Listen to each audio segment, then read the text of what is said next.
Hello guys, so welcome to Blue Tech Empire Python tutorials. In these tutorials, I'll be showing you guys how to install Python from scratch in case you don't have Python and you want to install Python on your PC. Here we'll be using Windows 10, so if you have a different operating system, maybe you can check for another video on YouTube. I guess there are plenty of videos you can find to install Python on your PC depending on your operating system. In case you're also using a Mac OS or a Linux operating system, there's a lot of content out there you can use to actually find this information. But here I'm going to be using Windows 10 and I'm going to be showing you guys how to install Python on Windows 10. The videos aren't going to be so short because I want you to be able to understand it completely. Unlike other YouTube videos, this video particularly, I want you to be able to fully grasp the concept of installing Python. So let's get to the video right now. So now you don't have Python on your PC. We assume you don't have Python on your PC. How will you know if you have Python on your PC or not? It's very simple. What you need to do is you go to your start menu and you type command. You want to get into command prompt. Usually, we like to run it as administrator. So, wait a minute. Okay. Now, to know if you have Python or not, sometimes you need to type Python 3 like this. Um, Something happens. All right, so your computer attempts to check. Now this only happens for current Windows version, like current Windows 10 version, like from 2019. You know, the environmental variable of this operating system is set in such a way that it first checks for the package from Windows Microsoft Store if it's not present in our computer. For older Windows 10 versions, you're gonna get something like this. Let me show you. For example, let's just type some random. You're gonna get it's not this program is not recognized. So normally, this is what you get when a program is not installed on your PC, or a command you're trying to type doesn't is not linked to any program on your PC. That's what happens. Now, for example, if you type notepad, I think something should have all right. So notepad doesn't work well. So this is what happens normally when a command is not a software that you're trying to open through the command prompt is not installed on your PC. I don't know the command for notepad. Is it notepad.exe or something? I've forgotten. So no, okay, notepad. I think there's E here. All right, so you see notepad is installed on our PC, so you can open it from the command prompt. So I'm just trying to show you guys normally. So if a program is not installed on our PC, usually get this error.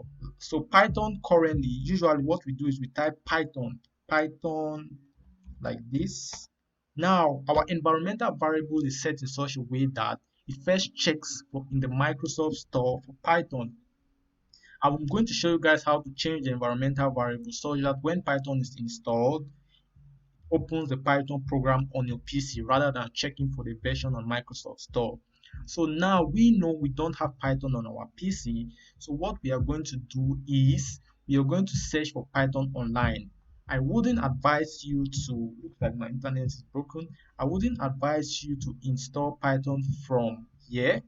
I will advise you to use this procedure I'm about to show you. Go online, download the Python version for your operating system and install. Normally, we are going to be using Python 3.8. I think that's one of the most stable versions currently for Python. Now, I think you need to go www.python.org. Let me, I hope I'm correct. I can also make a lot of mistakes. So, let's check. All right. All right. So, www.python.org. This is the Python website. From here, there's a console. I want to show you something. You can use the Python console right away from here online. For example, just click here and wow, you have an interactive share where you can program on your own. So I think it's wasting a lot of time. We don't have enough time. All right, it's starting. From here, you can code if you don't have Python. For example, if you're using your phone and you want to try to do a few Python, test a few Python commands or so, can use this online interactive prompt to interactive prompt to do your programming. It's quite slow, but what I will do is to duplicate this tab so I can. All right, so yeah, so here is the interactive prompt. You can start print um hello world, or you can even say var1 equals to 10, var2 var2 equals to 20, sum equals to, right? Yeah, you need to be connected to the internet to do whatever I'm doing. var1 plus var2, think. Then you have print sum, something like this. So I'm just trying to show you guys you can use the interactive prompt online, but here we're going to look at that. We want to see how we can get Python. Now I'll advise you to download Python. Well, you can download Python 3.9 if you want, but I'm going to be downloading Python 3.8. Now Python 3.8.10 is what I'm going to be downloading. So let's download it.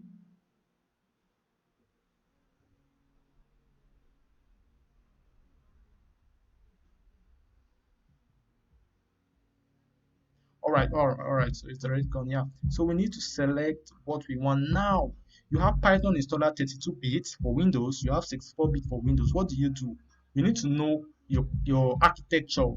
You need to check whether your architecture, your system architecture is a 32-bit or a 64-bit. Now there's some difference between 32 and 64-bit. It depends on the addressing mode of your computer, and like how your computer, how programs are loaded in memory, the address space, and all those complicated ones, some complicated stuff. But for modern programs, 32-bit is fast, 64-bit is faster because these programs load a lot of data in memory, and if he has 64 bits of addressable memory at once, it performs faster. So that's why you see modern operating systems and modern programs always run on 64-bit. 32-bit is an older system architecture. So how do you know if your system is 64 or 32-bit? It's very simple. You can just go to folder, just go to my PC, click properties. Once in properties, you see you get 64-bit operating system. If your system is 32-bit, you're going to see 32 bits here. Now I'm using a 64-bit, so it's 64-bit. So we can close this and let's download our 64-bit. Now I'm not going to download it, but I want to show you guys how to. So you see, once you go, like you click on it, you can now save the file. Now I won't save the file because I already have the file downloaded. So in order not to waste a lot of time, I'm not going to save the file. So I'm going to close this, cancel. Now let's go to my download.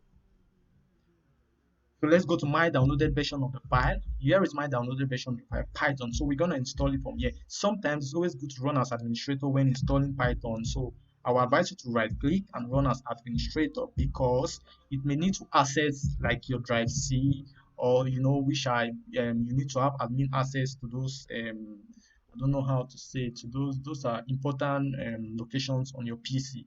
So usually you need administrator privilege to be able to get into those locations. So like your drive C and some other places. So let's just say we give it administrator privilege and go to install now. All right. Now let's wait.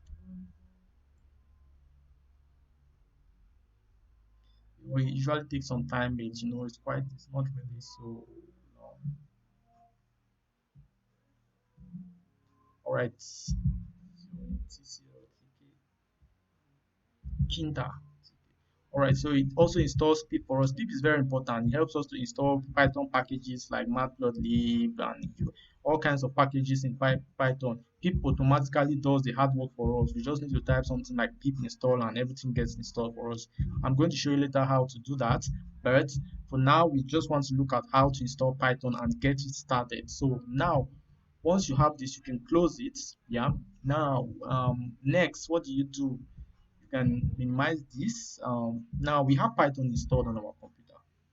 Now it looks like there's no sign of Python installed on our computer, but we need to know if Python is installed. What do?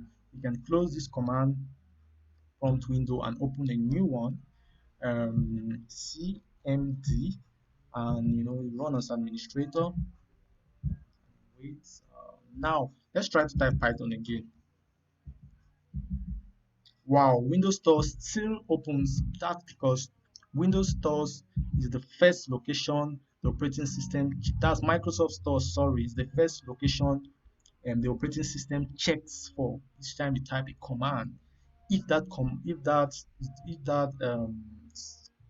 program is not installed, so we are going to modify our environmental variables, particularly the path value. So I'm going to show you that right now. Let's close this.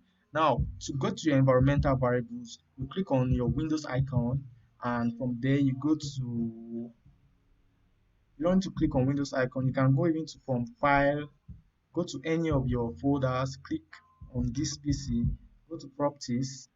From properties, go to advanced system settings. From advanced system settings, go to environmental variables. All right.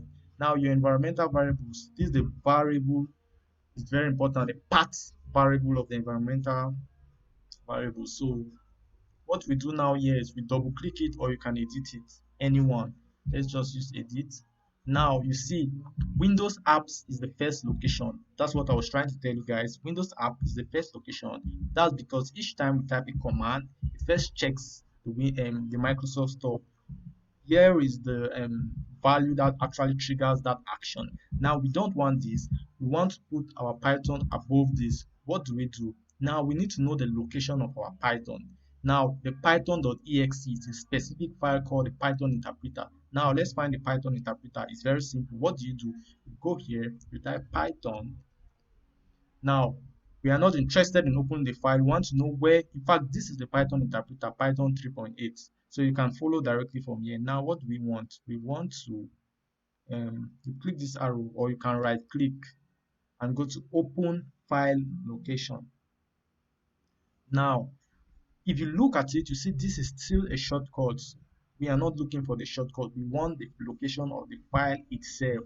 So each time you see a shortcut, you can always right click on the shortcut and continue open file location. Now this is what we call the Python interpreter. It's known as python.exe. Now this is the location we need to put in our environmental variables. Now how do you get the location of this? You can right click and go to properties and copy this location. You can copy this location this like this. If you want, you can copy, like right click copy, or if you don't want to use this method, you can just click here and right click and copy. Very easy. From there, what do you do now? You can close this. We don't need this. New, Control V. We copied it already, so we just want to paste it. Now it's the second. We want it to be the first. What do? We move up. Right. It's cool now. You need to click OK. Here you click OK, and here you can click OK. Now let's try it again. We need to close this, and we need to open a new command prompt window. Run as administrator. Yes. And next, we try to type Python. Now Python is, oh, let's try Python 3. I think Python 3 doesn't work. Yeah. Some operating systems. No, oh, we are within the Python interactive prompt. Let's try Python 3. All right, Python 3 doesn't work. Sometimes when you install Python, I think it's on a Linux operating system. So let me clear up this. This clear doesn't work. Wow. So you just need to type Python and you get it. So that's what we that's now we know Python is installed. You can see Python 3.8. This is the release date, May 3rd, just recently, not far, not far. 3.8.10, May 10. Wow, just recently, May 3rd. Recent, so recent, it had a recent release. So now Python is installed on our computer. Now let me close this. I want a fresh window. I've forgotten how to clear everything on the window. CMD, run as administrator. All right. So now I'll minimize this. All right. So now we have Python installed by typing Python Everything is cool. So here is what we call the Python interactive prompt. How do you know you are within the Python interactive prompt? You see these three carets. Three carets right indicates this caret sign indicates you're in the Python interactive prompts. So you have three carets right. It points right there. So three caret right. Now within this you can type Python codes right now. Now, what you need to know is you can easily exit this to go back to the normal command line or command prompt. You type exit. Exit is a Python function, so type exit and there you are. You're on back to your normal command prompt. So let's get back into Python. Right from here, you can start writing Python scripts and let me show you a couple of Python what you can do. We can declare variables. Normally, we always want to welcome ourselves by writing print um, welcome to Python. All right. You can also do like let's find 10 raised to the power 3. We can say power 1. You can either say just like 10 raised to the power. You can use it like a calculator. For example, let's say 10 plus 30 equals to 40. Okay. 80 squared.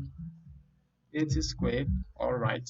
You can also declare variables var 1 equals to 10, var 2 equals to 3. Oh, by 1 raised to the power by 2. All right. So you can do all these. You can even say you can even like print. Let's get it. Me like increase it. All right. You can say you can do something like let's say you can request then you can like write let me just show what I'm talking about. You can say okay, you want to send a prompt. Okay, um input name equals to input enter enter your name. All right. Enter your name. All right. All right, so now print name. Now you can even do more complicated things like you can declare a list, call list one equals to put some random variables in there. uh,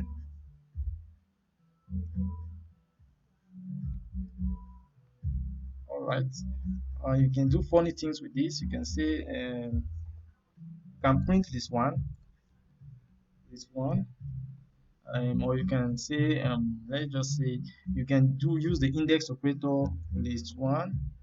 I'm just trying to show you guys you can do everything. This one, the third element is 44.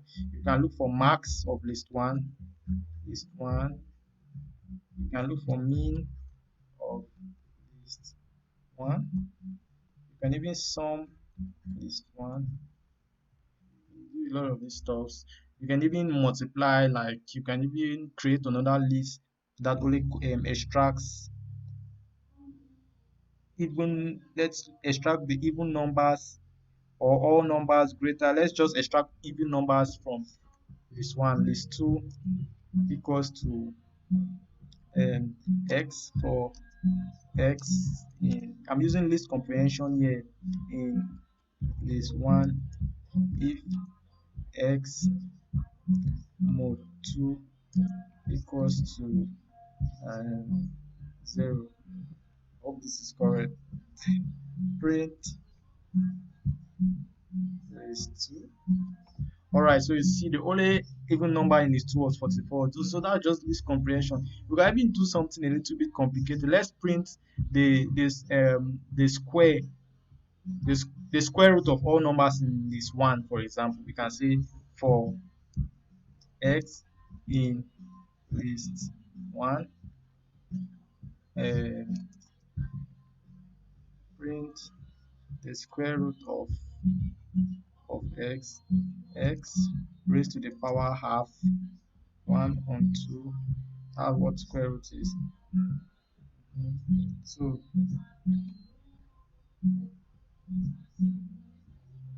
Uh,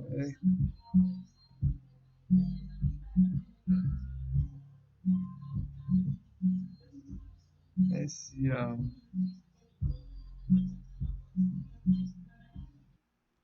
All right. I did not close the bracket. That's why.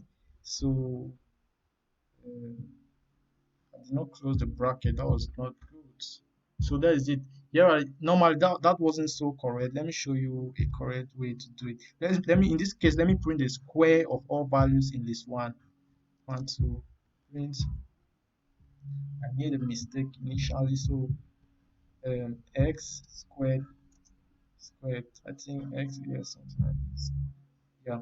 To leave this, you see these three dots indicates we are still within the body of the for statement, or the suite. It's part of the suite for state. We are going to learn all this, so if you don't understand, don't worry. These three dots indicate we are within a statement. You know, the for statement has the suite. That's the body of that's what should be executed within it. So these three dots shows we are still within. To leave these three dots, you need to press enter twice, like two blank lines. So when you press it the first time, nothing happens. When you press it the second time, so you see, so you can do complicated things using the command prompt. You can try things. You can say list one dot sort to sort list one, print list one. So you can do a lot of things. So now we are done with the interactive prompt. Let's exit. So let's go out and close this. Now, that's one way of programming Python is the interactive prompt. It has a very good use. How is it useful? It's very useful because if you're writing a big project and you want to try out things, you usually come to the interactive prompt to try out things, to test pieces of code, to say, does this can this thing work? Is this possible? And then go back to your project and continue typing. It provides a fast means of testing out things. So it's very important to use the interactive prompt just for a quick checkup. Does Python have this method? Does the string have this method? All these kinds of things. Does the string have the index method? All these kinds of things. So that's the use of the interactive prompt. Most times you never really write complex programs on the interactive prompt, though you can try to write some complex stuff, but since then everything you type in the interactive prompt is lost, you wouldn't want to do that. One thing you need to note about the interactive prompt is, for example, if you write x equals to 10, y equals to 20, then you come and say like sum equals to x plus y. Take note, if you write x plus y, it printed out the sum directly. Why? Because you did not assign the sum to a variable. In this case, every time a particular expression returns something and you don't assign that something to a variable, what happens is it's printed out. In this case where we said sum is equals x plus y, nothing was printed out because we assigned it to sum. So we can print sum here. Yeah, that's sum. We have sum. So these are some things you should know. If you don't, if any expression that has a result or that returns something, if we don't assign that something to a variable, I'm going to tell you guys what variable means in later videos. If you don't assign it to something, what happens is it's printed out. The interactive prompt print it out. Yes, so that's just one thing you should note. That's why you can see if you write 2 times 3, it prints out the result. But if you write y or y equals 2 times 3, nothing is printed out because we assigned the result of 2 times 3 to a variable called y. We can even say now y squared. In this case, it will be printed out because we did not assign anything to y squared. But if we said x equals to y squared, in this case, nothing was printed out because we assigned the result to x. I just want you to know we can now print out x if we want. So just know this how the interactive prompt functions. Now, apart from the interactive prompt, let's exit this. We don't need this now. So now let's close this window. Okay, what do we do now? So let's see now. How do we now write a Python script? A Python script is a program, a Python program that can be executed by the Python interpreter. So what happens? We can write a Python script. When you install Python like we just did, it comes default, it comes with a a program and a basic ID, normally a basic ID called IDLE. So you just type IDLE and get this. Now take note of what I type. You may not want your IDLE to be that far, so you can create a shortcut IDLE. What do you do? I've taught you how to do it earlier. What we do is we right click on this, we go to open file location. We need this, but it's still a shortcut. We want to get where it is, we get the folder. What's this? All right, we don't we want a shortcut. Let's just take the shortcut from here. There's no need to take it from the original place because we also want a shortcut. So I'm going to copy this shortcut. Use it.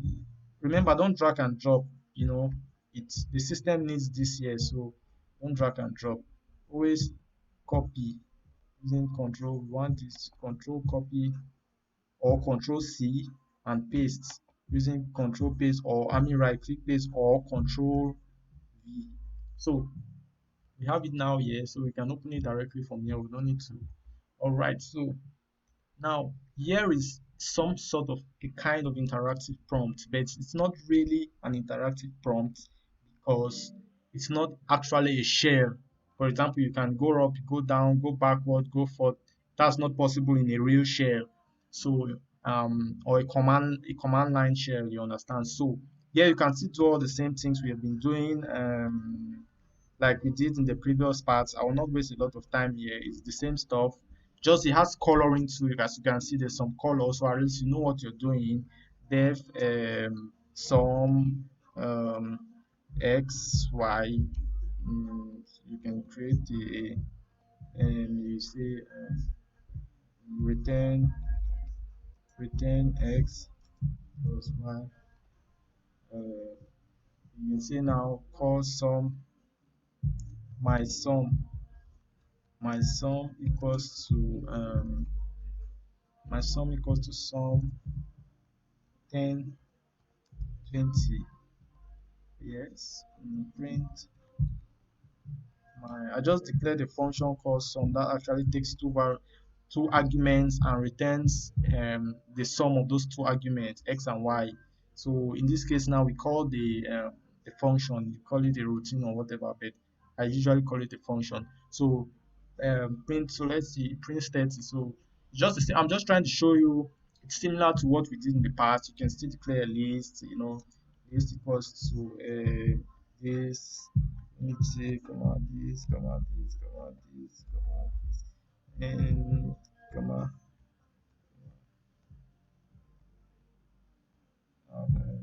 all right. So you can still say list one because this one.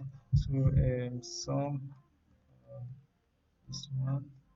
Um, oh, there was a mistake. Why? Some missing one. Oh, this was not good. Normally we can't call the built-in function sum again because we declared our own variable called sum. So that's one thing you should note. Don't use built-in function. We are going to learn all this. Don't use built-in function as the name of your function. So let's just move on here. So we can say what's the length of this one? This one. Then what's the minimum in the list one? This one. What's the maximum value in list one? So you can do all this. You can even add some values to this one. This one dot append 2000 and print this one. So you see this one is behind here. You can even use the index operator like -1.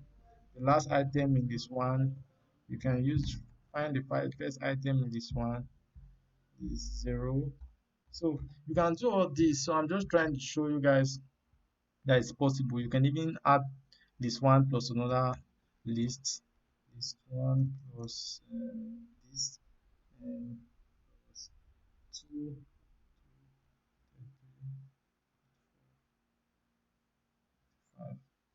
this possible. All right, so as you can do all that. So this some sort of a command line tool, but it has coloring and some decorations.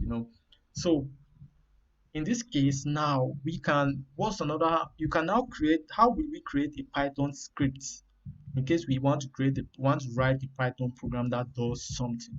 What do we do? In this case, I'm going to show you guys now. You go to file, or let me see what, you go to file, new file. Now, let me turn off some options I already enabled by default. Um, just a moment, I just want,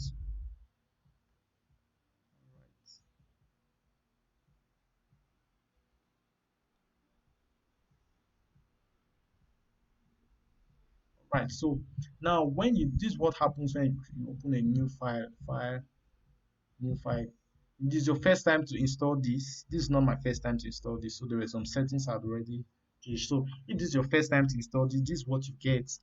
An empty file, and you can write a Python script from here. This is your beginning for Python. Now you can write a Python program, for example, print. Remember, this is not the interactive prompt, so it's a program we are writing now. Hello Python, hello world, Python. All right, so now we have print hello world. How will we execute it? To execute it, we must save it. So if you click run, they're going to tell you run module. They're going to tell you to save it. Now to save, where will we save this? I want to save this here. I want to show you guys. I want to save this here. I want to save this here. PT Python and projects. All right, so I want to save this here. So Python projects. I want to save this in PT Python projects. Yeah, I want to save this here. So I'm going to save it now in desktop PT Python projects. I'll call it test one. Now you must put an extension. It's required to use an extension, and the default extension for Python is .py.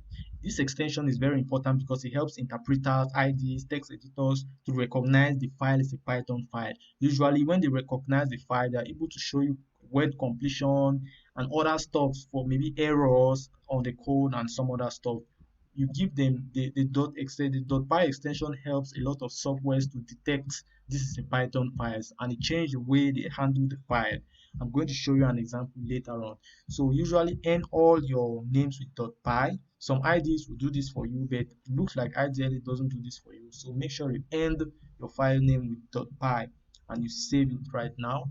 So immediately you save it, you see you have some coloring. Okay, now let's run this module. All right, hello Python, we are good to go. Now notice something. All right, so let's do a little bit of something a little bit complicated. A program with a list, and the list has 5, 8, 1, 9, 2, 71, 900, 350. All right, and 6. All right, so we have this list. Now we want to write a program that's going to our first program is going to create, let's say, square every item in the list and print it out. All right, so for we are going to learn all this later. For x in list, oh, let's not call it list. List is um it's a preserved Python word, so let's not use it for a variable name. We'll get that. You'll learn all that later. Lists, and it's a Python function to inbuilt function, so let's not use it. This one, for x in this one, this helps us, this does the indentation for us, so don't worry about indenting sometimes. For x in this one, let's just say square equals to x squared. In Python, the star operator is for is squares the variable. So x squared x raised to the power 2, I will say print square. All right, so I think this is the end of our program. Let's see how it runs, just to hope there's no error. All right, they say it must be saved. We already saved this, so okay. So our program works. It squares all the item in X in list one and prints them out. Now look at our code. Our code is not really looking good because it doesn't have a line number. Now you can add line number by going to options, show line numbers. There you have good line numbers. But now if you go to a new file, you discover there aren't any line numbers. You can enable line numbers for all files by default by going to options, configure ideally, general, and then selecting show line numbers in new windows, apply, and OK. Now, if you go to file, new file, you're going to find lines present. So I just wanted to show you that. So now let's modify our program to create a new list and then print the new list at the end. So for X in X1, this new list or squared list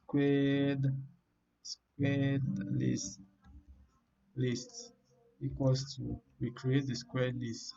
Now what it does is that it's going to append um or let me say square. I'll have to copy this name because I want to save time. Dot append. All right, so square list dot append. What do we do from here now? Is we append this. All right, so uh, all right, so everything is cool right here. Now let's see what happens at the end of this loop. We're gonna print uh, square the list squared list. Just want to show you guys how it works. So now let's try to run it. There's an error. We're going to convert it. All right. So you see, we printed the result of the list, and everything is going on very, very well. So that's it. So now take note of what I'm going to be doing now. All right. So this is an example of a code we can execute with Python. So should we do any program again? I think this is okay for now. I'm just showing you how you can write a simple script. Now let's assume you close this and you have a script. You already have your script. Where's our script? Here's our script, Python and projects. All right, test one. This is our script. Now how can we open the script with this program? We already have the script. You can either right click here. Now let me show you. Remember, we saved this file as .py. If we open it with another ID, for example, I have Notepad, which is a common ID. Let me open it with Notepad. So I just show you Notepad++. Take note of what happens. You see, Notepad already detected it's a Python file due to its extension. Without this extension, Notepad wouldn't have been able to know or detect the file as a Python file. Maybe we have to go through a lot of work. It won't even attempt to do that. So you see, it already writes Python file here. And if you go to languages and go to P, you see it already selected Python as a language.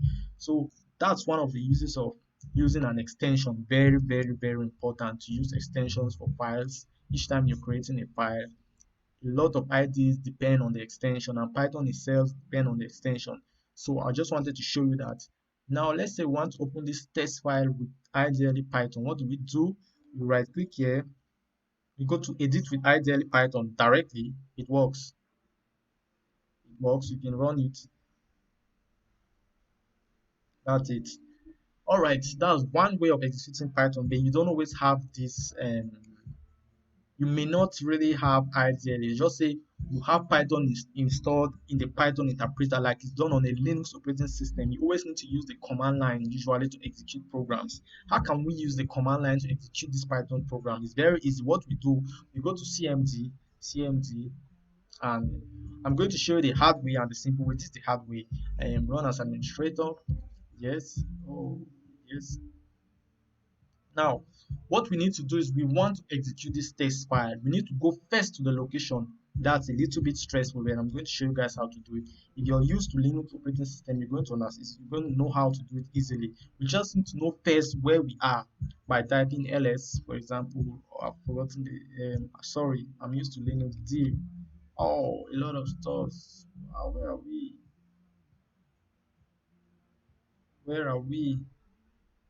Okay, it's very easy in Windows. Just change the directory to drive C. drive C, very easy.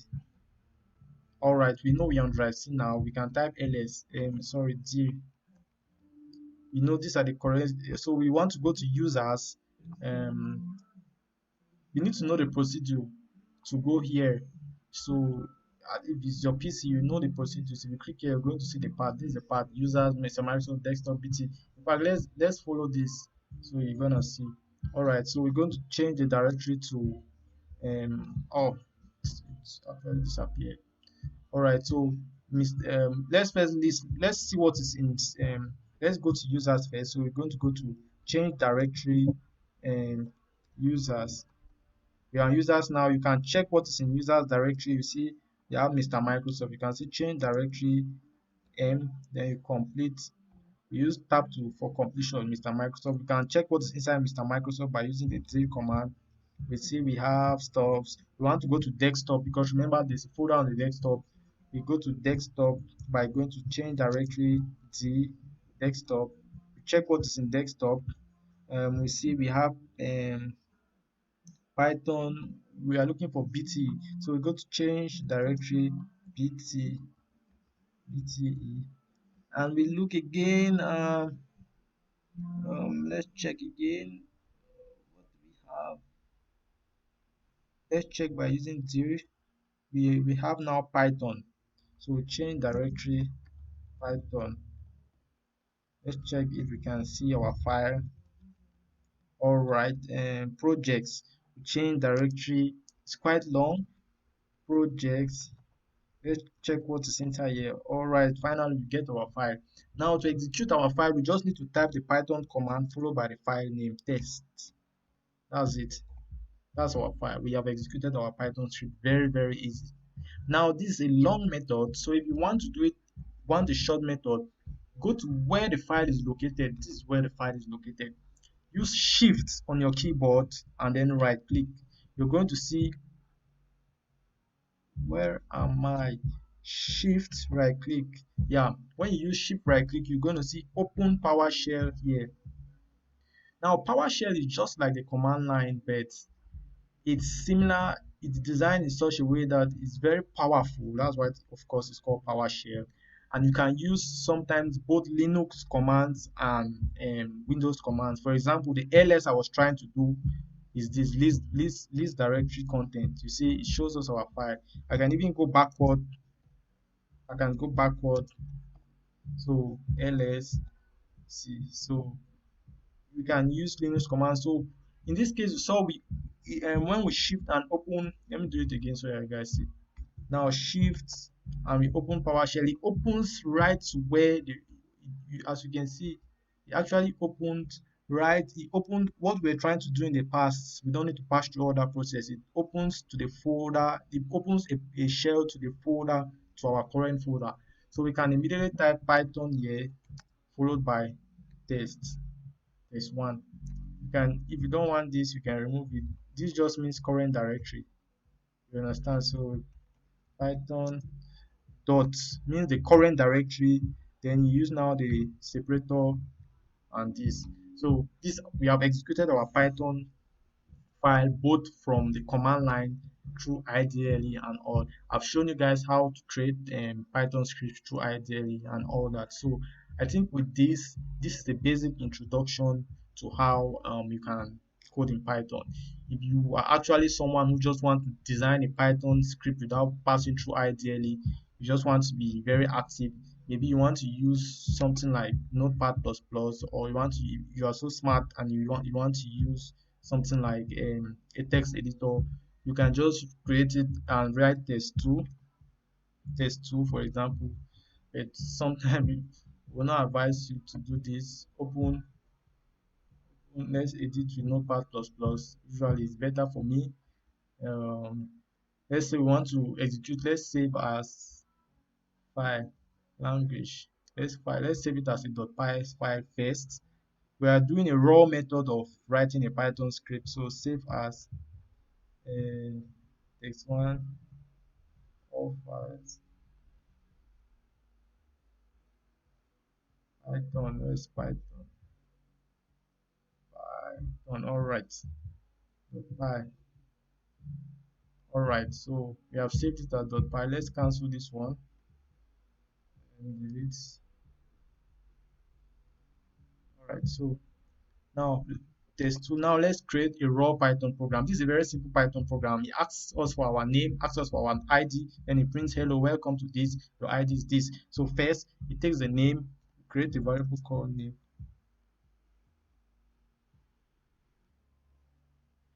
All right, so we say name equals to input. Enter, enter your, your name. All right, name equals input. Enter your name. Number, we want it to be an integer, so we're going to convert it to first an integer here, and we're going to use the inputs, the inbuilt inputs function to receive an input from the standard input, usually which is the command line. Enter your ID. Here we want it to be an integer, so we did a conversion to integer. Of course, this kind of program can crash if the user doesn't enter a number, but for now we aren't worried about that. So we just print a simple message. You can create the message first before printing. I'm going to show you guys all this. um let's create a message using the format string method.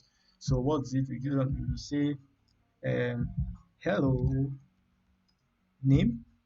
These are called placeholders. We're going to create values for them.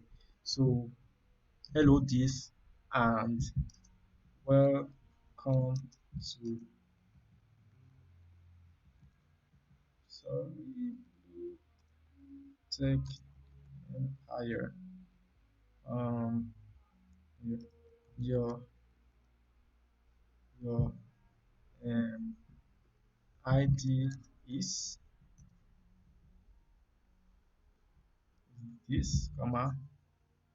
Then we go to the next line using the conversion specifier or format specifier, or no, using the escape sequence slash n, which means new line. Um, we say new line visit visit in fact visit something.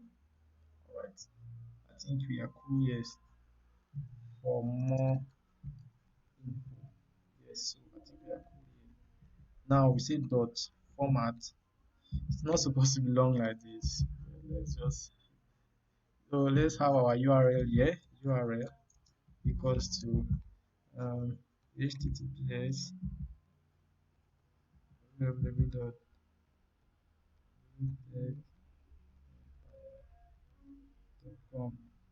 So www.bluetechempire.com. All right, so dot format, we go say hello name, um, and welcome to Blue Tech Empire. Your ID is number, and next we're gonna say the last. We are just filling this.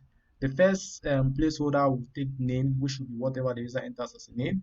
The second placeholder here is going to take number, which is whatever the user enters as a number, and the last placeholder here is going to take URL. So URL, which is a local value at the um, created. All right, I think here we go. So I think the program is good to go. We can finally print, enter the print by. Oh, it's wasting a lot of time. By, by. All right, so here we go. So let's see if everything is correct. Visit for more info. Let's try this. So we want to do a raw execution, which means we are not using our ID. We are going to use our command prompt. Let's remember. Let's assume this is closed, so we don't think it's the same. So now we save this file. It's called test2.py. Let's just open a command line here. We can right click and open it with IDLE and do all those stuff. But let's just use the raw method. Use shift, and you're going to open the PowerShell. Just type Python test. If there's an error, we'll be told can't open the file test2. No such file. What?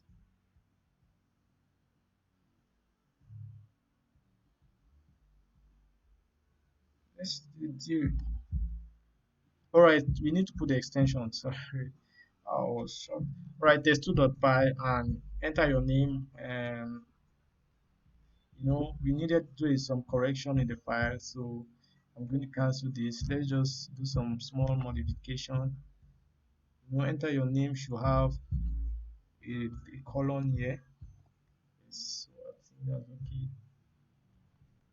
And no, so Python test2.py. Alright, enter your name, enter your ID, right? Py. Oh, you didn't do something. You created. So I just want to show you guys. You can all these small errors. So what happens? We created a message, but we did not print it out. So now we are going to print message.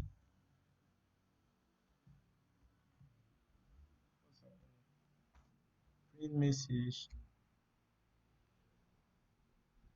Alright, I'm going to save this. I'm going to close this. Okay, let's just press and ID. All right, you see, hello Emmanuel, and welcome to Blue Tech Empire. Your ID is visit this. So yes, I think this should be the end of these tutorials where I was just teaching you guys how to install Python from scratch, use the command line to execute a Python program, use the Python interpreter to write the Python script, use ideally Python to write the Python script, or use the ideally to execute Python expressions. And also I taught you guys how to use the Python interpreter to execute Python expressions. I've taught you guys how to use IDLE to create a new Python file and execute it. And I've taught you how to execute a Python file using the command line. I think this is the basic knowledge you need to get started with Python. It can also help you if you're running on a Linux operating system to know how things are being done. So I think we are going to see in the next tutorials. All right, so this is the end of these tutorials. See you later. Have a nice time.